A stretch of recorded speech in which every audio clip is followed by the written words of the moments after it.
It's crazy to me that Dark Side of the Moon is turning 50 this year. I wasn't around when it first came out, but this album had a very strong impact on me when it comes to the beginnings of my musical exploration journey. It blew my mind at the age of 15 when I first heard it. I had a passing interest in music, but when I heard this, something literally shifted in my thinking. Because when I listened to this record, I felt. And I didn't know music could make me feel that deeply. So after listening to this album, I told myself I would search out music that I would enjoy as much as this. And let me tell you, I continue to be surprised and amazed. There is so much good music out there, but I'm glad that this could be my introduction to all of that. So yes, this album was my first love, and that makes it equally easy and difficult to talk about. Easy because I have a lot to say. Difficult because I feel like I won't be able to encapsulate everything I want to say in this short video, but I'm gonna try.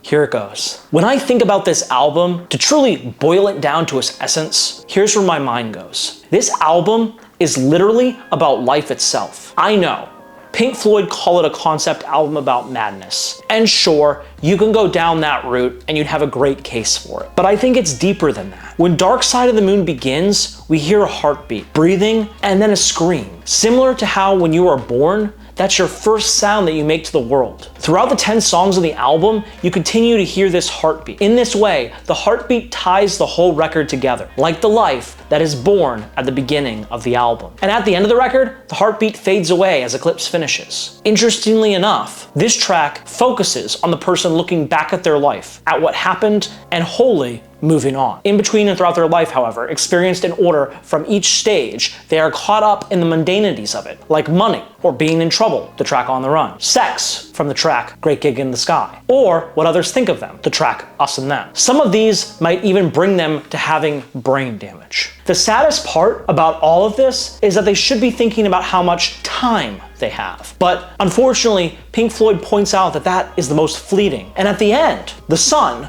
or the life in this record, is eclipsed, again, that track again, by the moon, and the person dies, fading away. But such is life, and Pink Floyd has captured that life in a beautiful way in less than 45 minutes, all while creating one of the most beautiful soundscapes ever imagined. The best part about life is that we can experience it however we wish. For Dark Side of the Moon, this is also true. Each one of us can experience the album the way we wish. Some will be turned off by it. Others will see it as a portrait of madness. Some will see it as great blues rock. Others will see it as the record with the money song. However you see this album, you're not wrong. What is important though, is that you do choose to experience it. If you've put it off because you think it's too boring or too old for you, or because Floyd are a bunch of dinos that your parents listen to, please, I urge you to give this album a shot. Listening to it slingshotted me on a 16-year journey that brought me to this chair